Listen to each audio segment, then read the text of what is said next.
Hey people, this video is about Tomica Limited Vintage and the value of collecting 1/64 scale cars compared to some other diecast hobbies. Um, it really came about a frustration of me buying this RX-7 today and finding the paint rash, or just the paint falling apart in less than 2 years.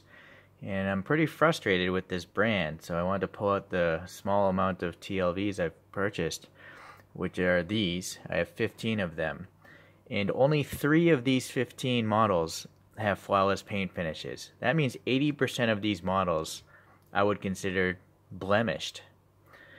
And that's a horrible rate, which is surprising for a Japanese company. Not to sound ethnocentric, but it seems most Japanese companies, believe in high quality and maintaining high quality. But wherever these things are manufactured, either the management isn't paying attention, or there is no Japanese management there, and whoever's making these things, they're painting them in dirty facilities, because a lot of these paint flaws are just dust hidden in the paint themselves. And then the other part is the paint rash, where the zinc, I think, is causing some sort of chemical reaction with the paint. So the overall value from Tomica Limited Vintage, for me personally, is not there. And I'll go into a little more detail and compare them to some other things. You can obviously see some airplanes and some other models here, different brand cars, that is. So let me zoom in a little bit, get a little better light here. We'll move the camera. All right, so back here in 2006, it's I guess, I don't know if it's just acceptable that you would have paint rash, on this black. I don't know if that's paint rash or actual dust in the hood of this, the roof of this car. But it's here in the back, it's in the front. So also take notice of the panel lines, how wide they are, but I guess for 2006 that's not too bad. So this one is not so great. This one, the silver one, it's got definitely something wrong there on the roof again. This orange one, it literally has like a weird stain.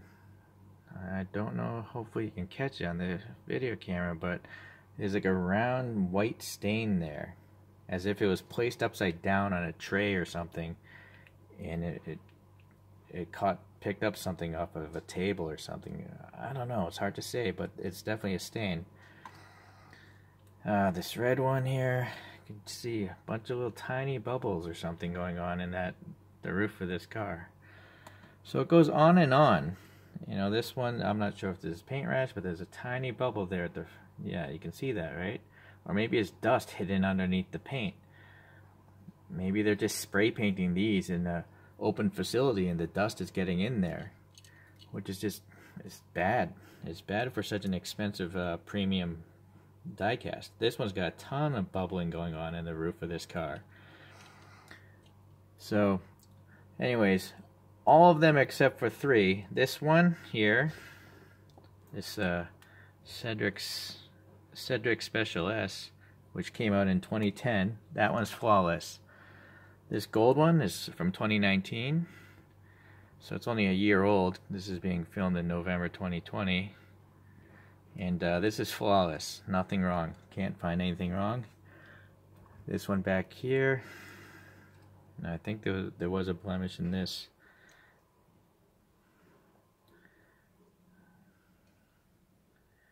Yeah, the door, the side of the door, there's something. No, that's fine. Alright, so that's okay. So those are the 3 that are okay.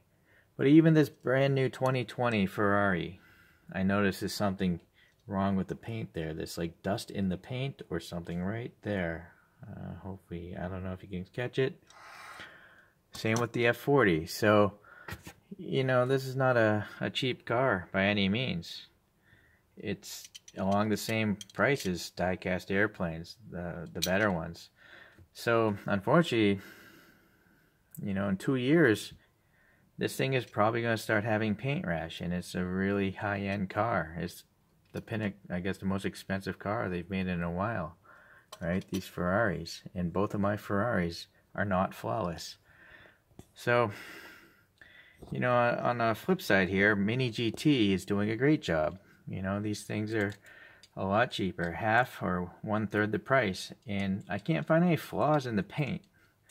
There's a little flaw in the plastic painted exhaust there, but again, for the price, it's fantastic. This one again, one was metallic, this is just a flat opaque white. So wherever these are being painted, there's no dust in the facility. There's no dirt and grime getting into the paint booth. So that's one thing that's great. And I'm not sure what's going to happen to these in a few years though. So maybe they'll fall apart. Don't know. I have this airplane out because it's made by the same company. Mini GT is made by TSM Model.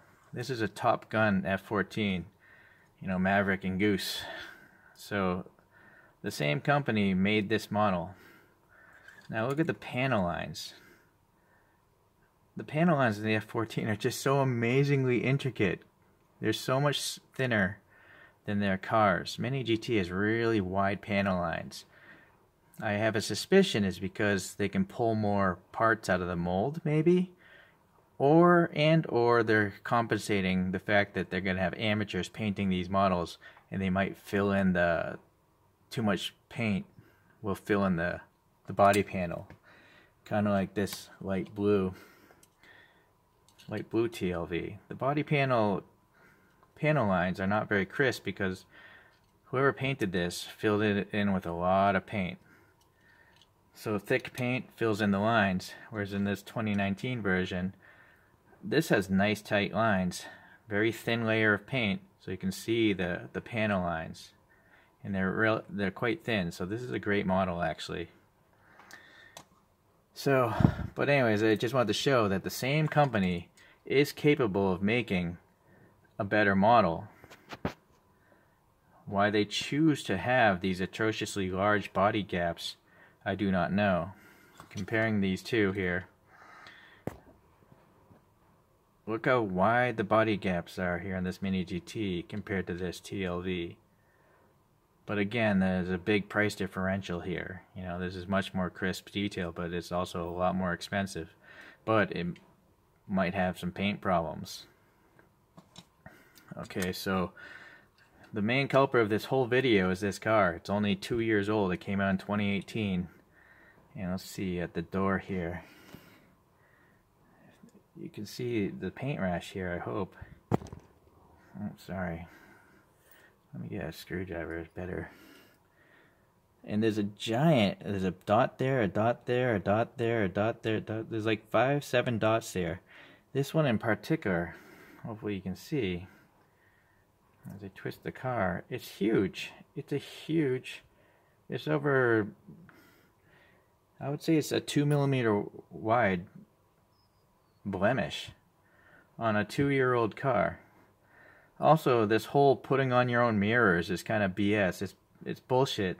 I don't like to swear in my videos, but it's bullshit for a car that's new and expensive compared to this, where I don't have to put on my own mirrors. Right? So TLV, you're kind of ripping off the industry, and or you buyers, I think you guys might want to reconsider where you're putting your money. You know, I'm perfectly happy with other brands. You know, I love Kyosho. Granted, they're pretty hard to come by, but even used Kyoshos, you can pick them up still for less than $10. And their detail in many instances is better, if not the same quality as TLV. Alright, so anyways, you might wonder why these airplanes are here. I'm just talking about the value of diecast in general now. Back in 2003, I bought this airplane by Dragon Models for $22. This is a giant diecast airplane. It's quite heavy. But even back in 2003, these panel lines, they're acceptable. Well, that's a little scratch, but anyways, I'm looking at the paint here, and there's none of this bubbling. There's none of this dust inside underneath the paint.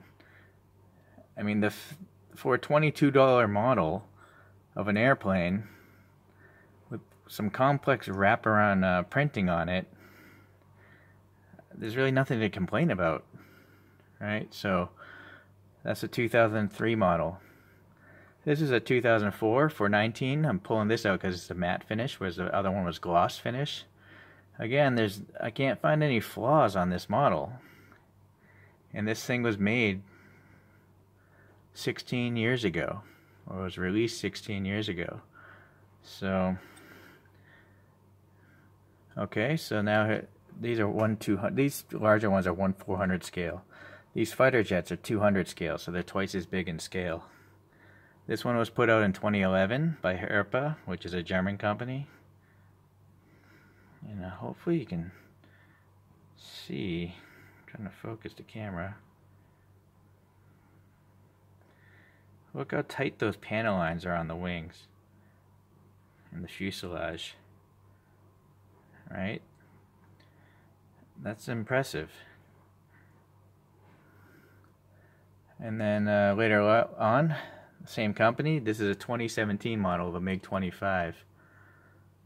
So hopefully you can see the tightness of these panel lines. They're so thin, they're less than a millimeter. So let me pull out the panels of this latest TLV. If you look at the trunk here of the Ferrari, look how wide the panel lines are compared to the panel lines of the MiG-25. So maybe one theory is they're making a lot of models, but I know they're not making millions of these, right? They're too expensive. So if you're going to make a mold of a limited production vehicle, why not make a mold with tighter lines to exude the quality? You know, not many people are buying these airplanes. You know, if you look online, there's probably less than 100 shops in the world selling die-cast airplanes of this quality. But worldwide, selling 64 scale cars, there's got to be thousands of people selling, thousands of shops selling die-cast cars. There's got to be exponentially more customers buying cars. So, okay, so lastly, you know, well, you don't know, but I brought out these. Here's a Resin model by Pico, and this is my favorite one as far as high detail goes, SCM. So these are the best as far as the panel lines go, you know, the tightness of them. But again, these are really expensive cars. They cost 2 to 3 times as much as a TLV. So these cars are actually, well, this is actually a $35 car for me. 30 bucks, 35 bucks. So actually that's on par with, it's less than these TLV Ferraris, but it's clearly better as far as the quality goes. The amount of crispness going on in it, but also the amount of details. The thing is, photo etched metal parts in the grills. You know, the grill is actually a piece of metal, photo etched. So it might be hard to see because it's black. Whereas TLV is expecting you to put on your mirrors sometimes. And these comically basic looking muffler tips very often. And to criticize this car, tires don't look like this really. These tires are flat on, almost flat on the sides. Tires are pretty much donuts. They're round, you know. The other tires are fine. Like this is a pretty rounded tire. But for some reason, these newer Ferraris, the 512 BB and these Daytonas, they have really flat tire sidewalls. I think Kyosho may have done a better job with the Daytonas than TLV. Anyhow, alright, so it sounds like I'm bitching and complaining, which I am, but I also want you guys to know that this hobby, I feel like 164 is not a really good value compared to other hobbies. I was just looking up online. For around $20–30, you can get a pretty nice looking 124 scale car instead of a 164 scale car. But a 124 scale car is like it's like 18 times as much material as a car this size. And they still have the tampo printing on them, you know, moving parts. The proportions look better because it's a bigger model. So I'm not sure why the money, where they're getting off selling these little cars for $20–30 when you can buy one that's 18 times larger with the same amount of details. So Now, don't get me wrong, I'll probably still collect these because I don't have room to be collecting 18th scale, 24 scale. Even I only have room to collect 43rd scale. It just gets too much. So, but I do feel that I am getting kind of ripped off. I'm curious what you guys think. I'm pretty new to this hobby, but some of you guys must have thousands of cars. But I'm curious if you collect other things or have other hobbies that you think might be a better value for anyone that's, you know, might be looking into this. I will say on a different note, RC vehicles are probably the greatest value in hobbies. You can buy a quadcopter for $15 and fly a quadcopter around. You know, for $30 you can get a quadcopter with a video camera in it. So that's an amazing amount of value. Or RC cars. You know, you can get drift cars. Rock crawlers are really entertaining. Granted, they're probably a few $100s for a good one, $200-300. But you know, for the cost of 10 or 20 of these that just do nothing but sit in a cabinet, you can have a fully functional RC vehicle. So if anyone's wondering where they should put their spare money, I'm not sure if it's 1/64 scale. So, but I've done most other hobbies, so this is where I am at my stage of trying out different hobbies, trying out these cars. But anyways, I just thought I'd share my opinions, and that's what they are. They're opinions. There are no facts going on here, so please, if you want to disagree with me, go ahead. You know, I'd love to see your comments, and maybe you guys can actually point me towards other hobbies that I haven't thought of. Alright, take care then.